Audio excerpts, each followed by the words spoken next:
నేను సూరపల్లి సీతారాములు, సామాజిక రాజకీయ విశ్లేషకుని మరియు సామాజిక కార్యకర్తను. తెలంగాణ రాష్ట్ర ఏర్పాటు ఉద్యమంలో రాష్ట్ర స్థాయిలో మరి కీలకంగా పాల్గొన్నటువంటి ఉద్యమకారుని. సరే, ఈరోజు మనం SLR add the 5 YouTube channel నుంచి మాట్లాడబోతున్నటువంటి అంశం ఏమంటే, ఆహార ఉత్పత్తులు నాణ్యమైన ఉత్పత్తులను మాత్రమే వాడాలి. మరి ఈ నాణ్యమైన ఉత్పత్తులు మరి ఏ విధంగా మనం సేకరించాలి అని అంటే, ఫస్ట్ అత్యంత ప్రమాదకరమైనటువంటి విషపూరితమైనటువంటి మరి విషయాలను పిచికారి చేసి పంటలుగా మరి ఉత్పత్తులను మరి మరి అందిస్తున్నటువంటి రైతు సోదరులు మరి ముఖ్యంగా మిరప పంట పైన బాగా విషపూరితమైన వాటిని మరి పిచికారీ చేసి మరి ఆ విధంగా ఉత్పత్తులను తయారు చేసి మరి మార్కెట్లో అమ్ముతున్నారు. సరే, ఇది ఇతర పంటలకు ఏమీ మినహాయింపు కాకున్నప్పటికీ కూడా ఈ మిరప పంటల్లో వచ్చేటటువంటి చీడపీడలను నివారించడానికి మరి అట్లా బాగా విషతుల్యమైనటువంటి పెస్టిసైడ్స్ని వాడి మరి వారి యొక్క ఉత్పత్తుల్ని పెంచుకుంటూ కాపాడుకుంటూ మరి ఆ విధంగా ఉత్పత్తులను సేకరిస్తున్నారు. మరి వారి డ్యూటీ వాళ్ళు చేస్తున్నారు.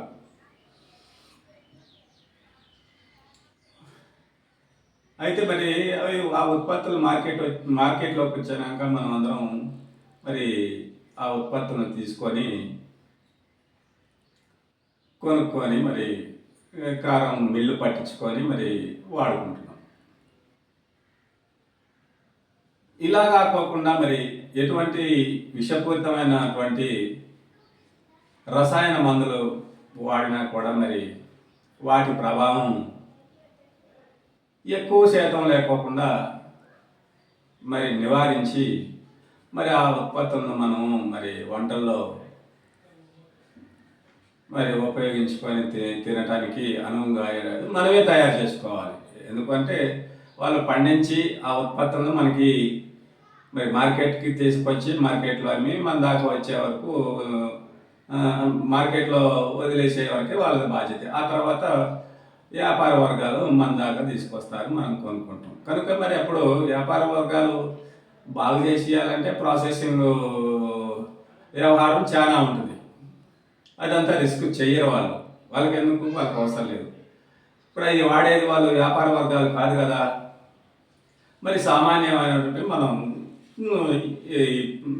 ప్రజలం మనం ఆ ఉత్పత్తుల్ని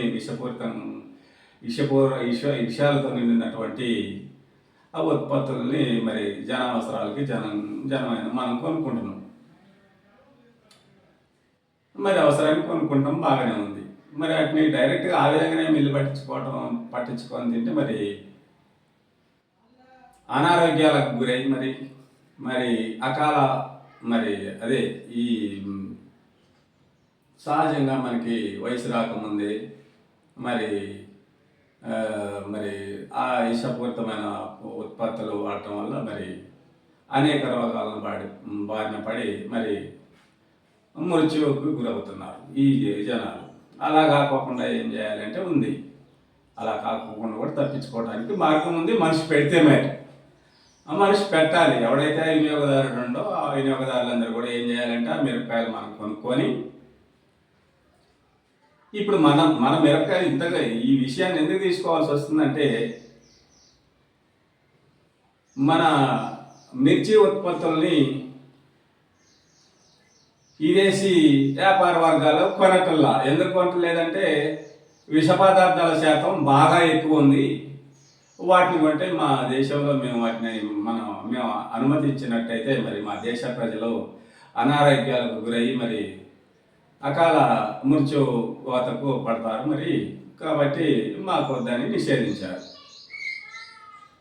మన దేశీయ మిరప పంటని సరే ఆ విధంగా ఉన్నటువంటి మరి ఆ మిరప ఉత్పత్తులను మనం తీసుకొని మనం వాడుకునే ముందు ఏం చేయాలి అని అంటే సురక్షితంగా మనం వాటిని తినటం వల్ల కూడా ఏం కాదు అని కాకుండా మనం మంచిగా బతకాలి అని అంటే మిరపకాయలు మనం కొనుగోలు చేసిన తర్వాత ఇంటికి తీసుకొచ్చుకొని మరి ఒక బకెట్లో కానీ లేకపోతే ఎక్కువ పెద్ద మొత్తం ఒకసారి శుద్ధి చేసుకోవాలంటే ఆ మిరపకాయలు ఒకసారి శుద్ధి చేసుకోవాలంటే ఒక బకెట్లో కానీ లేకపోతే ఒక ఏది మన పల్లెటూరులో ఎక్కువగా గాబులు ఉంటాయి, లేదంటే ఇళ్ళలో ఈ ప్లాస్టిక్ టబ్బులు తొట్లు బట్టలకి సంబంధించి ఉతకటానికి ఉండేటటువంటి టబ్బులు ఉంటాయి. ముందు వాటిలో ఆ టబ్బుల్లో ఆ బకెట్లో ఆ గాబుల్లో నిల్వ అంటే ఈ మిర్చితో సహా మరి ఆ నీళ్లు అది కడిగి మరి దాంట్లో కడిగి ఆ నీళ్లు ఫస్ట్ కడిగిన నీళ్లు పారపోసి ఆ తర్వాత మళ్ళా ఆ నీళ్లు పోసుకొని ఆ నీళ్ళలో మరి కొద్దిగా ఎక్కువగానే కలుపుకోవటం వల్ల కూడా లాస్ ఏం లేదు. ఒక 2 కేజీలు మిర్చికి అయితే ఒక 350 గ్రాముల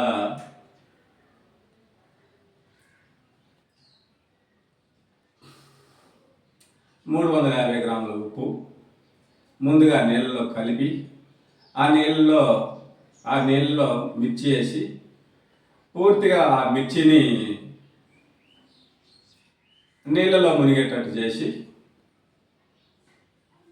ఏదైనా బరువు పెట్టి మళ్ళా ఒక పావు గంట 10 నిమిషాల తర్వాత అట్లా ఉంచిన తర్వాత బరువు పెట్టిన తర్వాత ఒక పావు గంట లేదా 10 నిమిషాలు ఉంచిన తర్వాత మళ్ళీ ఆ బరువు తీసి కాస్త నీళ్ళలో మరి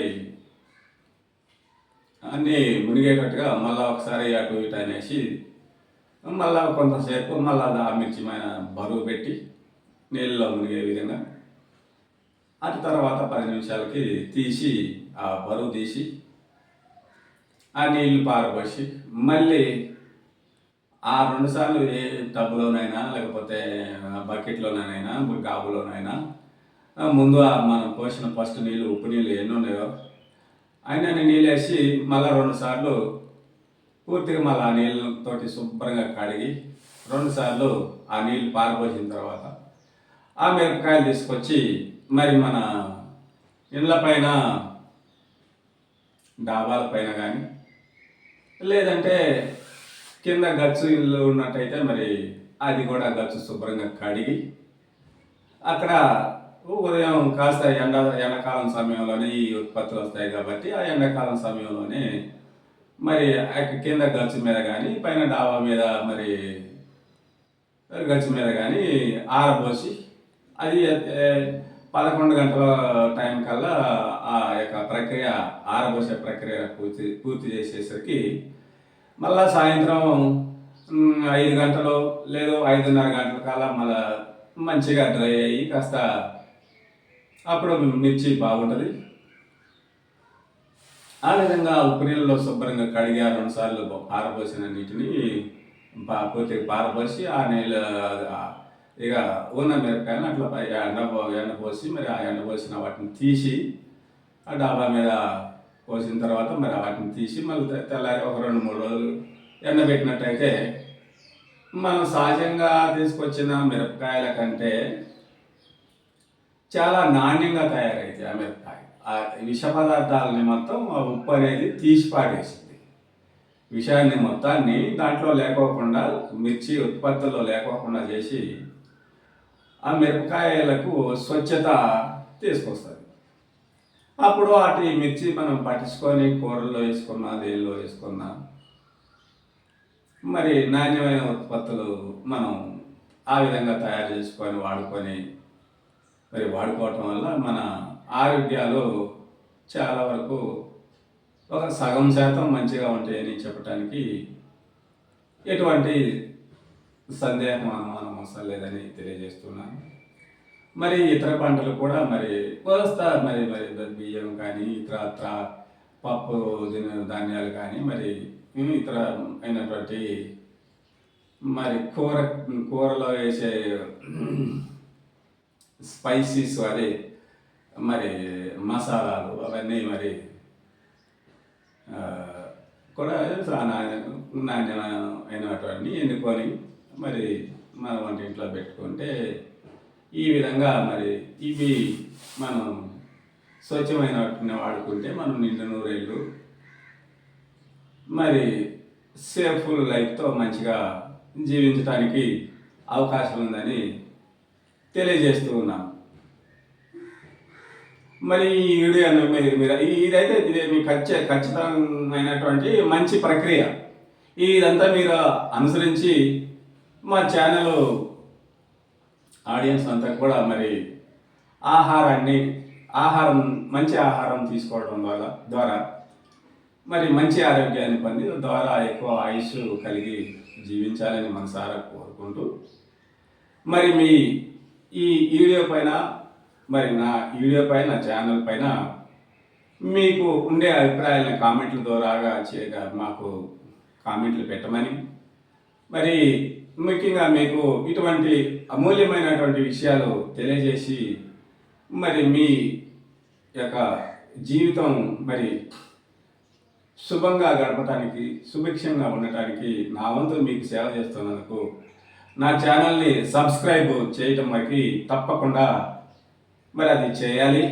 ఒకరోజు ఒక అంశం సరే మీకు మంచిగా నచ్చిన మరి ఒక సమయంలో ఏదైనా కొంత మీకు సరే కంటెంట్ అంతగా లేకపోయినా కానీ మీరు కంటిన్యూయస్గా నా ఛానల్ని సబ్స్క్రైబ్ చేసుకొని లైక్లు ఇచ్చుకుంటూ షేర్ చేసుకుంటూ ఉండటం వల్ల మరి మీ అసోసియేషన్ మా అసోసియేషన్ సరిగా ఉండటం వల్ల మరి మేము ఆనందమయ జీవితాన్ని గడపడానికి మీ సహకారం నాకు, నా సహకారం మీకు, ఆ విధంగా పరస్పర సహకారంతో శుభంగా ముందుకు వెళ్ళటానికి బాగుంటుందని తెలియజేస్తూ ఈ యొక్క అంశాన్ని మరి ఇంతటితో ముగిస్తున్నాను. జై భారత్.